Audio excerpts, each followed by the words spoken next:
শনিবার ভারতীয় জনতা পার্টি বেহালা পশ্চিম মণ্ডল 3-এর উদ্যোগে আয়োজিত হলো রক্তদান শিবির ও উচ্চ মাধ্যমিক ও মাধ্যমিকদের সংবর্ধনা জ্ঞাপন অনুষ্ঠানে আহ্বায়ক স্বপন কুমার মণ্ডল অনুষ্ঠানে উপস্থিত ছিলেন বিশিষ্ট মানুষজনেরা। তবে এই দিনের এই শিবিরে বহু মানুষ রক্তদান করেন। সফল হয় তাদের রক্তদান শিবির। রক্তদান মহৎদান।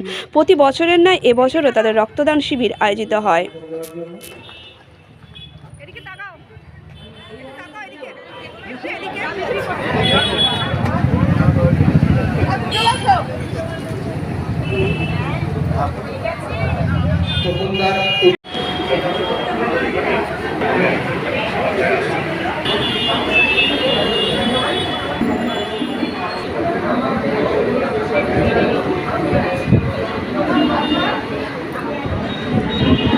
চালিয়ে যাচ্ছি বেহালা পশ্চিম মণ্ডল 3-এর উদ্যোগে এবার আমার নিজের উদ্যোগে এবার আমাকে যারা এই রক্তদানে উপস্থিত হয়ে যারা রক্তদাতারা এসছেন তাদের আমি ভারতীয় জনতা পার্টির স্বাগত জানাই।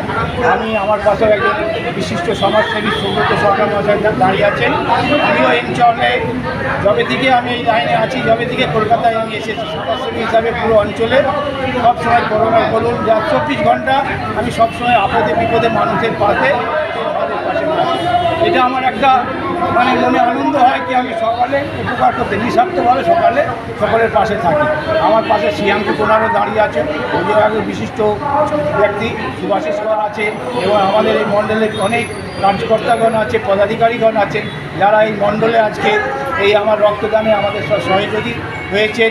তাদেরকেও আমি এই আপনার মিডিয়ার মাধ্যম দিয়ে তাদেরকে অনেক অভিনন্দন। প্রত্যেক বছর এইভাবেই আমাদের এই রক্ত শিবিরকে চালিয়ে যায় এই আশা রাখবো। এবং আমি যত রক্তদাতা এবং আমাদের যত কর্মকর্তা আছেন, পদাধিকারী আছেন ভারতীয় জনতা পার্টির, আমরা বিশেষভাবে এই রক্তদানকে আরও উন্নত জায়গায় নিয়ে যাবো এই আশা রাখবো।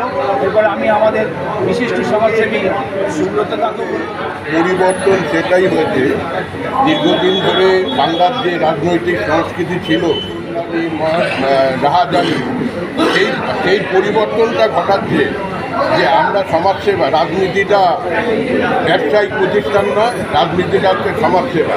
সেইটার মধ্যে দিয়েই এই পরিবর্তনকে আমরা সূচনা করি। শিশু গরমকালে রক্তদান চিকিৎসক করা মানে মাননীয় সঞ্চারী কাজ শ্রাবন্তী চক্রবর্তী মহাশয় জানায় আমাদের মধ্যে উপস্থিত হয়েছেন ডক্টর শ্রাবন্তী চক্রবর্তী মহাশয় সরকারের মহাশয়।